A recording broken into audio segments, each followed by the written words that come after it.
cordial saludo en el nombre de nuestro Señor Jesucristo, y que la paz de Dios reine en vuestros corazones. A todos nuestros hermanos y amigos que nos acompañan por este medio. De este modo, nos sumamos al servicio de la preparación de los santos para la obra del ministerio y la edificación del cuerpo de Cristo. Hoy hablaremos de la Santa Comunión. Mi querido amigo, la Santa Comunión está basada en la luz admirable, y la luz admirable es Dios. En Él no hay ninguna tiniebla, mudanza, ni sombra de variación. Dios es santo y perfecto, tal es su revelación, y ahí parte la importancia de la enseñanza para la humanidad y en especial para los creyentes. Hoy hablaremos de esta lección referente a la Santa Comunión, lección que es y dada por Jesús, sus apóstoles y sus siervos. La Biblia dice: este es el mensaje que hemos oído de Él y os anunciamos. Dios es luz y no hay ninguna tiniebla en Él. A esto también se refiere Efesios 2, 20, 22, cuando dice: edificaos sobre el fundamento de los apóstoles y profetas, siendo la principal piedra del ángulo Jesucristo mismo, en quien todo el edificio bien coordinado va creciendo para ser un templo santo en el Señor, en quien vosotros sois juntamente edificados para morada de Dios en el Espíritu. Mi amigo, esta verdad enseñada por la revelación divina no debemos evadirla, menos omitirla. Siendo así, debemos asegurar o corregir esta vivencia de la Santa Comunión al margen de nuestra expresión, si decimos, revelada en este pasaje de Primera de Juan capítulo 1, verso 5 al capítulo 2, verso 2. Primero, si decimos que tenemos comunión con Él, que está en el versículo 6 y 7, si decimos que tenemos comunión con Él, debemos andar correctamente o andar en luz. La Biblia dice que somos luz y debemos expresar esa luz, que esto se trasluce en buena conducta o un buen comportamiento, y esto tiene que ser delante de los hombres para que vean vuestras buenas obras y glorifiquen a vuestro Padre que está en los cielos. Mi amigo, si decimos que tenemos comunión con Él, debemos practicar la verdad, como Él está en luz, como Él vive la verdad. Lo que a Dios le hace veraz es su palabra. El testimonio resplandeciente de Dios es su palabra, y su palabra es como lámpara y lumbrera para iluminar el camino de la humanidad. Debemos de vivir o caminar bajo la disposición de esa bendita verdad. Debemos estar unidos entre nosotros, tener comunión unos con los otros. La comunión es el vínculo de la unidad, hecho que debemos vivirlo, porque la Biblia dice: todos vosotros sois uno en Cristo Jesús. Mi amigo, la unidad es la vida de Dios y el propósito de su gracia. Es ella la cúspide o el centro de la luz, por lo cual el mundo debe creer la verdad de Dios en nosotros. Todo lo dicho en buena actitud es prueba de que andamos con Jesús. La vida en constante compañía con Él nos trae efectos de limpieza permanente de nuestros pecados por su sangre. Así se cumple esta verdad, la cual dice: y la sangre de Jesucristo su Hijo nos limpia de todo pecado. Si así no fuera nuestra manera de vivir, andamos en tinieblas, mentimos y no practicamos la verdad.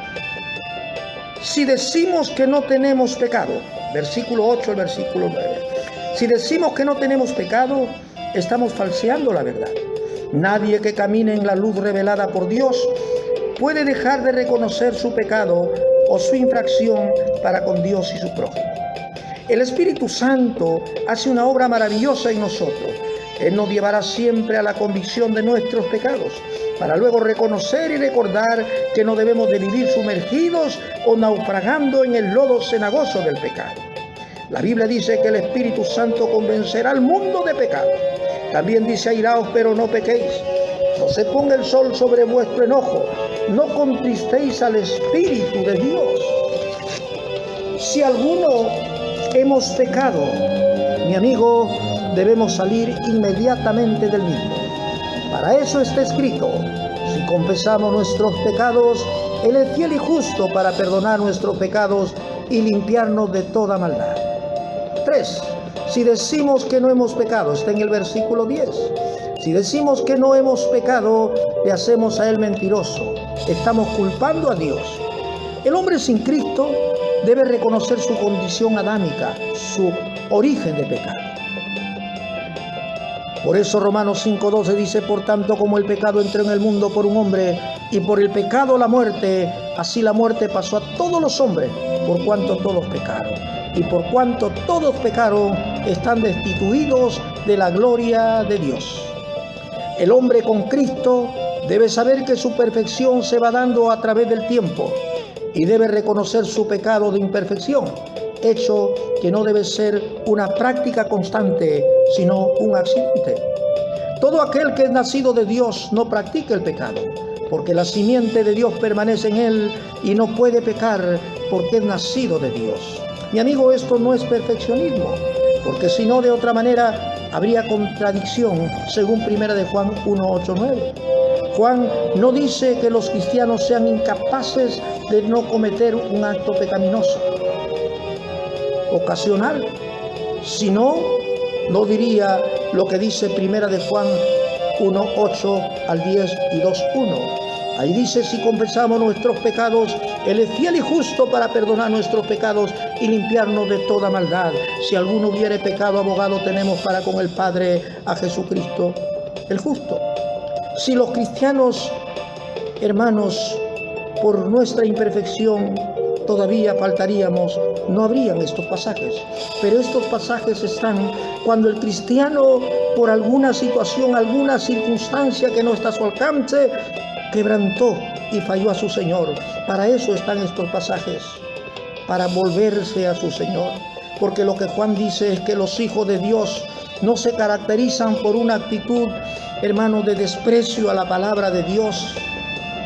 No se caracterizan por debilidad que conduce a una práctica pecaminosa habitual, sino porque realmente hay imperfección y hay una necesidad permanente del Dios de la gloria. El pecado, hermanos, es algo natural, pero a los hijos del diablo, porque él peca desde el principio.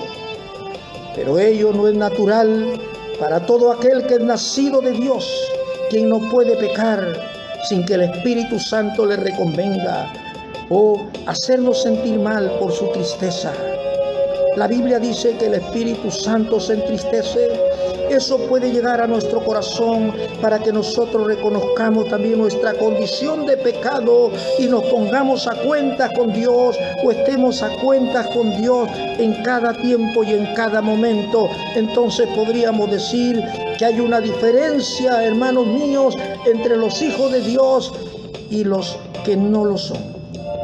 Si decimos que no hemos pecado, seguramente no conocemos la palabra de Dios o andamos en rebelión.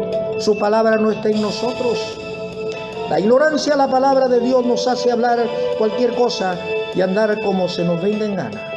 La rebelión nos impide el camino a la humildad y dejamos de ver y reconocer nuestra condición de pecado y así desechamos la palabra de Dios. Quiero concluir diciendo: si decimos que tenemos comunión con Él, hay que andar en luz. Si decimos que no tenemos pecado, tengamos cuidado. Y si decimos que no hemos pecado, veamos el pasado. Debemos asegurarnos en la Santa Comunión, ya que es una constante relación vertical con Dios y horizontal entre los cristianos. Y lo más que se pueda, como dice la Biblia, con todos. Como dice Romanos 12:18, si es posible, en cuanto dependa de vosotros, estás en paz con todos los hombres. Cualquier tropiezo en el camino no nos debe entretener, mi querido hermano, ni acobardar. Para eso murió Jesús. Él es nuestro abogado. Él es nuestra propiciación, nuestro sacrificio por el pecado. Recordemos que el sacrificio de Cristo no solamente fue por nuestros pecados, por quienes estamos en el camino, sino también por los pecados de todo el mundo, a quienes Dios invita a venir a Él. Dios le bendiga, mi querido amigo y mi querido hermano. Este ha sido un trabajo en conjunto Pastor Jorge Saavedra Lezama, Iglesia Maranata, ubicada en Los Olivos F627, Avenida Pacífico, Buenos Aires, Nuevo Chimbote, Ancash, Perú. Esperamos su participación en nuestra próxima presentación. Gracias por abrir su corazón y recibir esta bendición. Recuerde, sin Dios nada, con Dios todo. Sea usted bendecido.